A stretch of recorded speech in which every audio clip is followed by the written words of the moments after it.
Okay, good afternoon class. Ito po yung lesson natin for this afternoon. It's about buoyancy.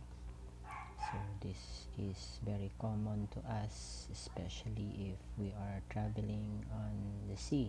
But sadly, because of this crisis that we are facing right now, we cannot experience this in beaches or in swimming pool.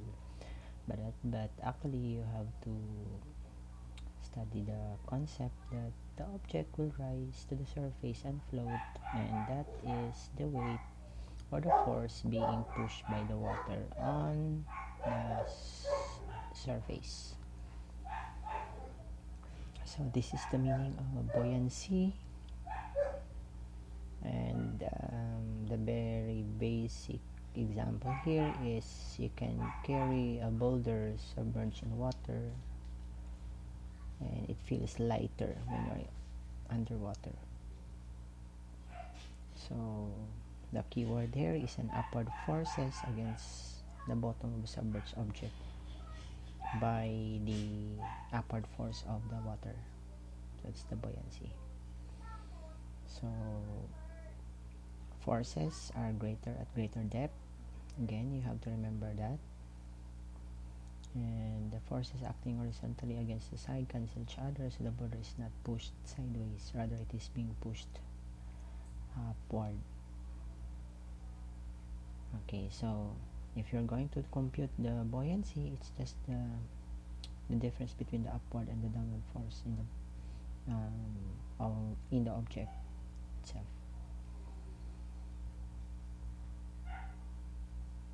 So when the weight is equal to the buoyant force, the submerged object will remain at any level, meaning to say the force is being, or the weight is being equaled by the force being pushed by the water. So naturally any object will float. Okay, so there is another example. If a stone is placed in a container of water, the water level will rise, and we call this as displacement.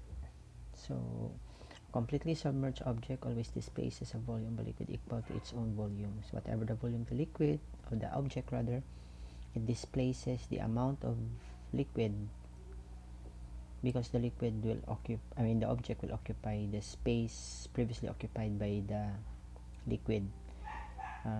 We follow the law of impenetrability. No two objects could occupy the same space at the same time. So here is an example of how buoyancy looks like. So when you submerge an object, the displaced volume of the liquid equals the volume of the object. So in our example here, it is the stone. Now this is an application of how buoyancy works, and this is shown by process called displacement method. So if you want to determine the volume or space occupied by the object, you have to measure first the initial volume. So wait, I'm going to use here, I'm going to use a pen. So for instance, this is 50 ml, and you submerge this object here inside, and the volume of this object is unknown. So it's unknown. So what you're going to do after the submersion, so we call this volume I, or initial volume. After the submersion, we call this one as the volume 2. So you will have to use the volume of the object as VO is equal to the V2 minus the V1. Okay, so for instance, the V2 here becomes 120 ml. So our VO here will be 120 minus 50 ml. So that will equals to the product of this will equals to the volume of the object.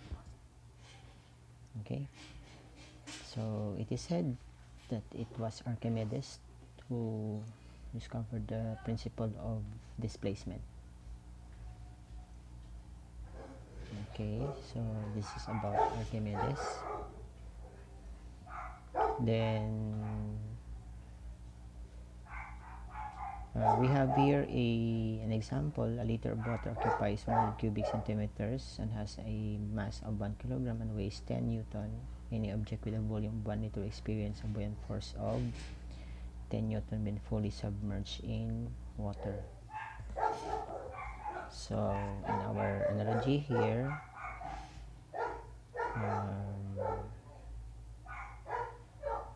1 liter is equal to 1 kilogram, and it is also equal to 10 newton, which is equal to our buoyant force.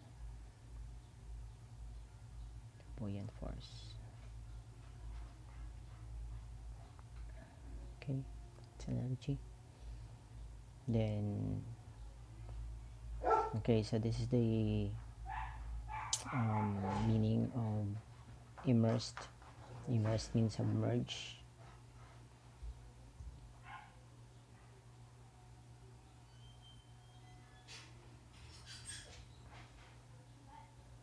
So if you want to immerse, completely or partially submerged, but if your term is a submerged, it is fully covered by water. Okay, so unless the completely submerged container becomes compressed, the buoyant force will equal to the weight of 1 liter of water at any depth. So the container will displace the same volume of water and will equal to the same weight of water at any depth. So the weight of the displaced water is called the buoyant force. So here is another example. A brick weighs less in water than in air. The buoyant force of the submerged brick is equal to the weight of the water displaced. So actually this is the buoyant force, or the BF. Okay, so it's the amount of water displaced. So if a 300 gram brick weighs about 3 newton in the air, and if the brick displaces 2 newton of water when it's submerged, the buoyant force of the submerged will also be equal to newton. So the brick will seem to weight less under the water than above the water. So we call that this one as seem to weigh as the apparent weight. Okay, for any submerged block, the upward force due to water pressure on the bottom of the block minus the downward force due to water pressure on the block equals the weight of the liquid placed. So as long as the block is submerged, the depth makes no difference. So there is more pressure at greater depths, but the difference in pressure on the bottom and top of water is the same at any depth. So this is another application of Archimedes principle. Okay, so I want you to solve this one and then submit to me the answer in my personal GC. So you have to answer this one. Okay, wait. Answer. Okay, so I will wait this. Answer.